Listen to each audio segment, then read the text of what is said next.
നമസ്കാരം, പ്രവാസി മലയാളിയിലേക്ക് എല്ലാവർക്കും സ്വാഗതം. ഇറാനിയൻ സൈനിക ജനറലായ ഖാസിം സുലൈമാനിയെ കൊലപ്പെടുത്തിയതിനെ ചൊല്ലിയുള്ള സംഘർഷത്തിൽ രൂക്ഷമായതിനെ തുടർന്ന് ആയിരക്കണക്കിന് ഇറാനികളെയും ഇറാനിയൻ അമേരിക്കക്കാരെയും അമേരിക്കയിലെ വിവിധ ഭാഗങ്ങളിലുള്ള വിമാനത്താവളത്തിലും അതിർത്തികളിലും മണിക്കൂറുകളോളം തടഞ്ഞു വയ്ക്കുകയും അനാവശ്യമായി ഉപദ്രവിക്കുകയോ ചോദ്യം ചെയ്യുകയോ ചെയ്തു എന്നാണ് ഏറ്റവും പുതിയ വാർത്തകൾ സൂചിപ്പിക്കുന്നത്.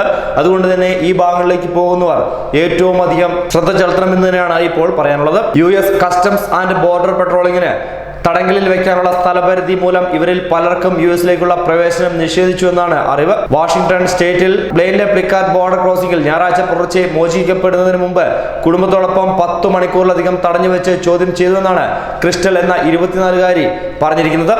എന്തിനാണ് ഞങ്ങളെ തടങ്കലിൽ വെച്ചതെന്ന് ചോദിച്ചപ്പോൾ CBP ഏജന്റുമാർ പറഞ്ഞത് ഇനി നിങ്ങൾക്ക് മോശം സമയമാണ് എന്നുള്ളതാണ്. അമേരിക്കൻ മുസ്ലിം അഭിഭാഷക ഗ്രൂപ്പായ council on American Islamic relations വാരാന്ത്യത്തിൽ തടവിലാക്കപ്പെട്ട 60-ലധികം യാത്രക്കാർക്ക് സഹായം നൽകിയിട്ടുണ്ടെന്നും കാനഡയുമായുള്ള വാഷിംഗ്ടൺ സ്റ്റേറ്റ് അതിർത്തിയിൽ അവരുടെ രാഷ്ട്രീയ കാഴ്ചപ്പാടുകളെ കുറിച്ച് ഉദ്യോഗസ്ഥർ അനാവശ്യമായി ചോദ്യം ചെയ്തതായും അറിയാൻ കഴിയുന്നു.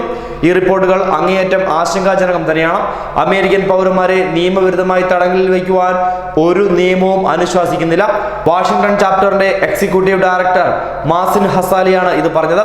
ഇറാനിയൻ അമേരിക്കക്കാരെ വിമാനത്താവളത്തിലും അതിർത്തി തുറമുഖങ്ങളിലും തടഞ്ഞു വയ്ക്കാനുള്ള രാജ്യവ്യാപകമായ നിർദ്ദേശം ആരാണ് നൽകിയതെന്നും ഇദ്ദേഹം ചോദിക്കുന്നു. അങ്ങനെയൊന്നും ഉണ്ട് എങ്കിൽ ആ നിർദ്ദേശങ്ങൾ പരിശോധിക്കാനുള്ള ശ്രമത്തിലാണ് ഞങ്ങളെന്നും അദ്ദേഹം കൂട്ടിച്ചേർത്തു. അതനുസരിച്ച് കമ്മ്യൂണിറ്റി അംഗങ്ങൾക്ക് കൃത്യമായ യാത്രാ നിർദ്ദേശങ്ങൾ നൽകുവാൻ കഴിയുമെന്നും ഇദ്ദേഹം പറയുന്നു. എന്നാൽ അതിർത്തിയിൽ ദീർഘനേരം കാലതാമസം വന്നത് അവധിക്കാലം കാരണം ട്രാഫിക് വർദ്ധിച്ചതും യാത്രക്കാരെ പ്രോസസ് ചെയ്യുന്നതിന് ഉദ്യോഗസ്ഥരുടെ കുറവ് മൂലമാണെന്നാണ് CBP അധികൃതർ റിപ്പോർട്ട് ചെയ്തിരിക്കുന്നത്. മതം, വംശം എന്നിവ അടിസ്ഥാനമാക്കി ഏജൻസി വിവേചനം യാതൊരു വിധത്തിലും കാണിക്കുന്നില്ല എന്നും അദ്ദേഹം പറഞ്ഞു. ഇറാനിയൻ അമേരിക്കക്കാരെ CBP തടഞ്ഞു വയ്ക്കുകയും അവരുടെ മാതൃരാജ്യം കാരണം US-ലേക്ക് പ്രവേശിക്കുവാൻ വിസമ്മതിക്കുകയും ചെയ്യുന്നുവെന്ന സാമൂഹ്യ മാധ്യമങ്ങളിലൂടെയുള്ള പോസ്റ്റുകൾ തെറ്റാണെന്നാണ് CBP വക്താവ് മൈക്കൽ ഫ്രയർ പറഞ്ഞത്.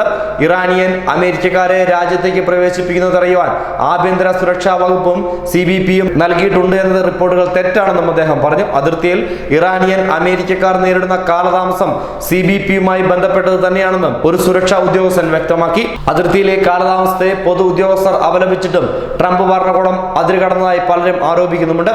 വാഷിംഗ്ടണിലെ താമസക്കാരനായ ഇറാനിയൻ പ്രസിഡന്റ് വംശജരെ അവരുടെ വംശവും മതവും മാതൃരാജ്യവും കാരണമാണ് അതിർത്തികളിൽ തടഞ്ഞു വെച്ചതെന്നാണ് വാഷിംഗ്ടൺ ഗവർണറായ ജെയ് ഇൻസ്ലെ പ്രസ്താവനയിൽ പറഞ്ഞത്.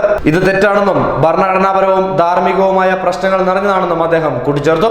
അവർ എവിടെ നിന്നാണ് വരുന്നത്, അവർ എങ്ങോട്ട് പോകുന്നു, അല്ലെങ്കിൽ ഏത് ഭാഷ സംസാരിക്കുന്നതെന്ന് നോക്കി ആരെയും വ്യത്യസ്തരായി പരിഗണിക്കരുതെന്നും അദ്ദേഹം പറഞ്ഞു. ന്യൂസ് ഡെസ്ക് പ്രവാസി മലയാളി.